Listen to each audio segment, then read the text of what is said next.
sometimes when you are dragged by other media personalities or pseudo influencers or whatever on the internet, it sometimes just is jealousy.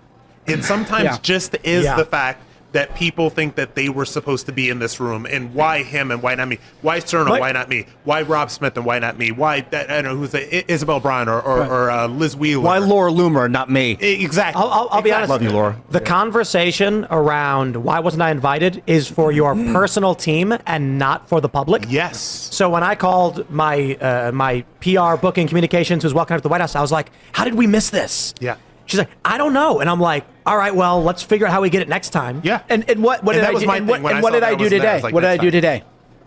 I texted you the person. And he handed me the mic. That's the whole thing. Like, everybody, the people who went after, that's the whole weird thing is, anybody who knows what I do knows that I don't live in scarcity, I live in abundance. So when I'm there, I was like, oh, where's the Federalist at? Oh, no, actually, Sean Davis is next door, right? Oh, the Daily Wire, they're going to be on Air Force One, right? So I'm getting all this like jealousy from people like, why would you be jealous of me? All you got to do is DM me, and I'll give you the number. And there's nobody that elevates people like Cerno did. Like, Cerno's been elevating me and retweeting me, and we've been DMing for years before we were able to meet. Yeah. So I don't understand why people, like, my whole thing is, I don't understand why people attack other influential news people online. Like, you know, save your smoke for the Democrats or criticize our actual political figures. Yeah. But anytime, like, if I'm just thinking like, oh, well, Cerno did this or Tim Pool's this or whatever, it just reeks of jealousy and like scarcity. You just got to work every single day, do your best. Yeah. And I understand the FOMO, but my thing is like, if I saw Mike Cernovich on a 200-foot yacht smoking cigars, having a party with all the finest champagnes, I wouldn't get angry and pound the table. I'd be like, yo, I got to ask Mike to invite me. That's kind of a right wing thing. What do I need to do to get there? That's kind of a right wing thing, though. The left is the kind of the group that are angry and upset when they see people that are successful, the jealousy kind of thing. You see that on the left all the time. And on the right, you kind of have people that are more like, yeah, man, I want to be in that position, or I'm excited for them. I'm happy because I know he worked hard. That's just kind of something that is normal on the right. So real quick, we have a correction. People are saying that Alina Habba's talking about the Mar-a-Lago raid boxes, not Epstein. Oh, really? Okay. Well, there you go. Correction. She should definitely clear that up there. Yeah. There's literally a response from someone saying, where are the Epstein files, though? And why in the world did you and Pam Bondi go on TV, say you saw them, and that it was sick, but then we've seen nothing already? Yeah, that's where my mind went when I saw the insert, so correction. And that's why I did, and that's why I was cautious. But like Rob and I were talking about last night, one of the way the media world kind of went is, I remember 2015, 2016, Tim was still with another outlet. He was the innovator of technology. He was the early adopter to drones and 360, and that me and Posobiec would embed with the rioters before anybody knew who we were, and we would like take over their microphones and be like, hey, ho, Bill Clinton is a you-know-what. And people who weren't around then don't get it, but we had other stuff going on, and now with the people who are during their 20s and they're like, oh, I want to be an influencer, it became a career, so they're more motivated by covetousness and jealousy, whereas the people who are OGs, everybody was like, dude, we just stumbled into this world, I just picked up a phone. Word. Yeah. Good word. Thou shalt not covet. Yes. I just want to give a PR bit of advice to everybody out there. I saw a handful of people tweeting things like, I can't believe these were the people that were chosen. The hard work that I did and blah, blah, blah. And I'm like, oh, no. That's going to get you banned from all future events. You guys, no. Yeah. And I got legal bills I can show them, and they're welcome to all this work. That's great. I'll be glad to show my legal bills, and I'll be glad to get reimbursement for everything that all these people did. I would love that when I had $150K in legal fees for this stuff, at least. I quit looking at one point. So where do you think the next move is going to be in the Epstein files? Do you think Pam Bondi is actually going to release anything? Friday's come and gone, and we haven't seen anything.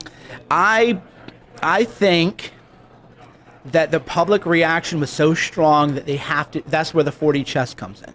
That maybe we were, and I don't want to say set up because I don't feel like it was set up, but maybe the people knew that this would end the stonewalling at SDNY and at the FBI, and the people really want this stuff, right?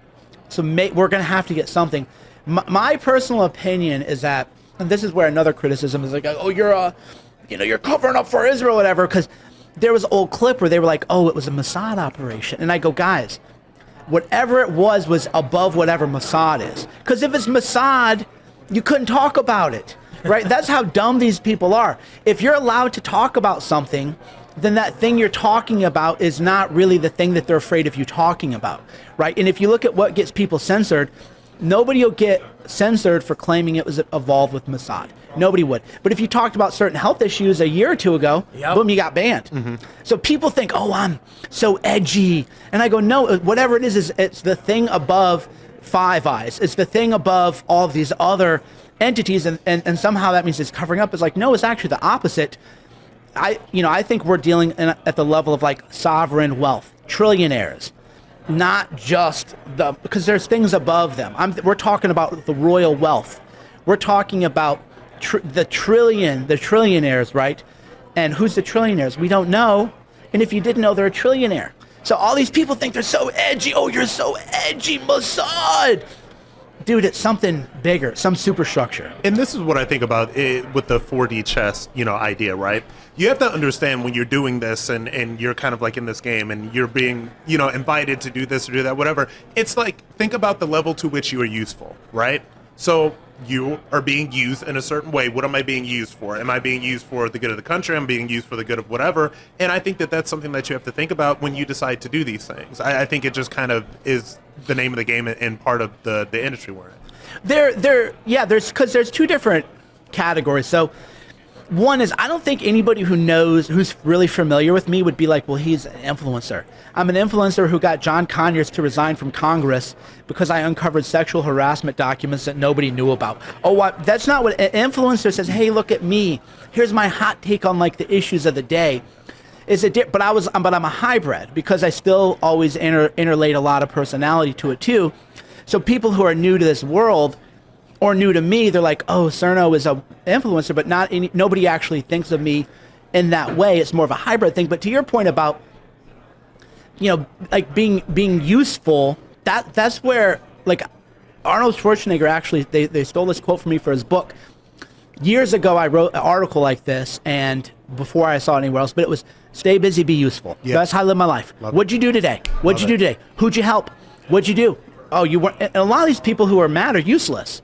And that's why nobody wants to deal with them. Thanks for checking out this clip from Timcast IRL. Make sure to watch the show live Monday through Friday at 8 p.m. Subscribe to this channel, and we will see you all there.